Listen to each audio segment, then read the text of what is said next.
Next point in the demerits of democracy is fourth, confusions regarding democratic freedom and equality.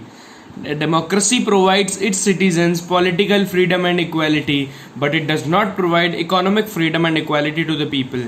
जो democracy होती है वो उसके citizens को पॉलिटिकल फ्रीडम और इक्वालिटी तो प्रोवाइड करवाती है, लेकिन इकोनॉमिक फ्रीडम और इक्वालिटी प्रोवाइड नहीं कर पाती. In the absence of economic freedom and economic freedom और इक्वालिटी के एब्सेंस में, मतलब जब वो इकोनॉमिक फ्रीडम और इक्वालिटी इनके पास नहीं है, तब एंड इंडिविजुअल्स पॉलिटिकल फ्रीडम और and equality is also become useless. किसी इंडिविजुअल की जो पॉलिटिकल फ्रीडम और इक्वालिटी है वो भी यूजलेस बन जाती है. इन डेमोक्रेटिक इलेक्शंस में पीपल फ्रॉम वेल्दी बैकग्राउंड वाले लोग कॉन्टेस्ट द इलेक्शंस में भाग लेते हैं, and they are elected due to their power and influence. वो उनके पावर और इन्फ्लुएंस की वजह से इलेक्ट हो जाते हैं. And when most of the people in the legislature are rich, और जब legislature में most people are rich, सारे people rich है, they form such laws which are only beneficial for wealthy section. वो ऐसे laws बनाते हैं जो सिर्फ wealthy section के लिए beneficial हों. In this way, इस तरीके से the political freedom and equality of the poor section becomes useless. जो पुअर सेक्शन की पॉलिटिकल फ्रीडम और इक्वालिटी होती है वो यूजलेस बन जाती है ड्यू टू इकोनॉमिक इनइक्वालिटी की वजह से. Next point, side effect of political parties are considered to be utmost importance for the running of democracy.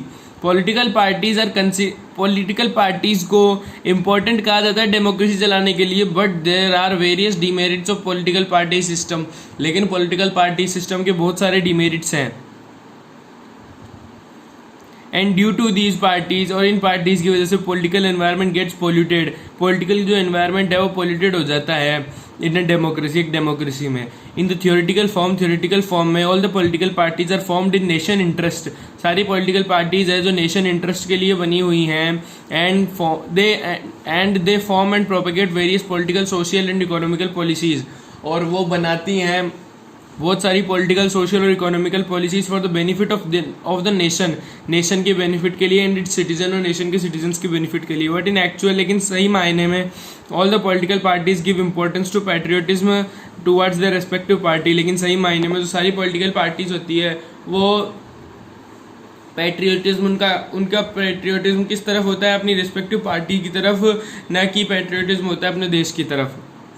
Irrespective form of the government. In a theoretical form, democracy is said to be government which is responsible for the people, towards the people.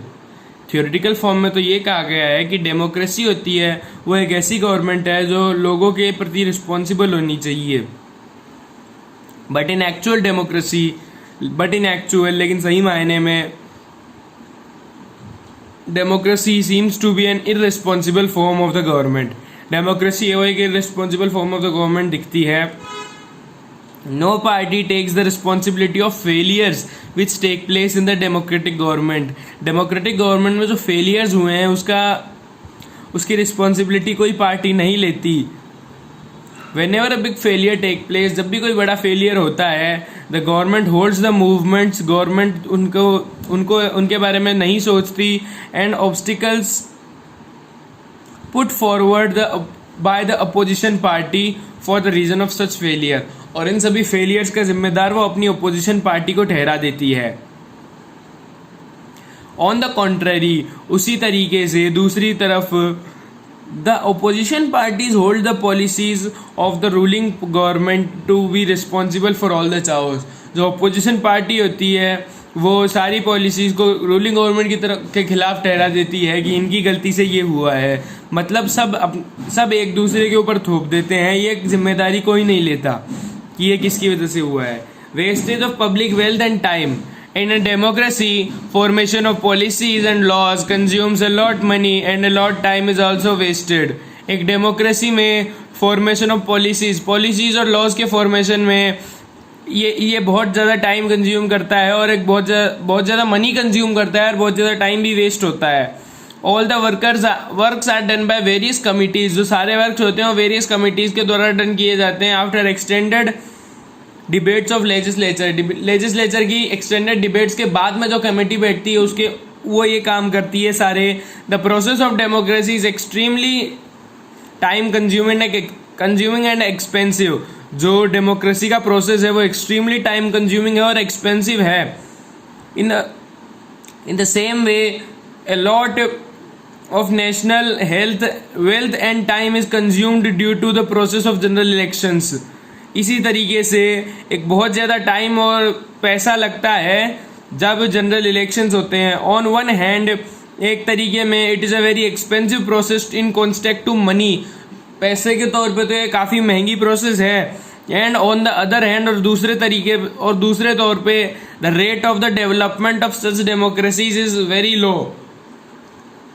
In type की democracies की जो rate of development होती है, जो विकास की दर होती है, वो भी बहुत कम होती है. मतलब ये कहना चाह रहे हैं कि जो डेमोक्रेसी होती है इसमें पैसा और टाइम दोनों ही बहुत ज़्यादा लगते हैं. Students, in next video we will study about the remaining points. Thank you.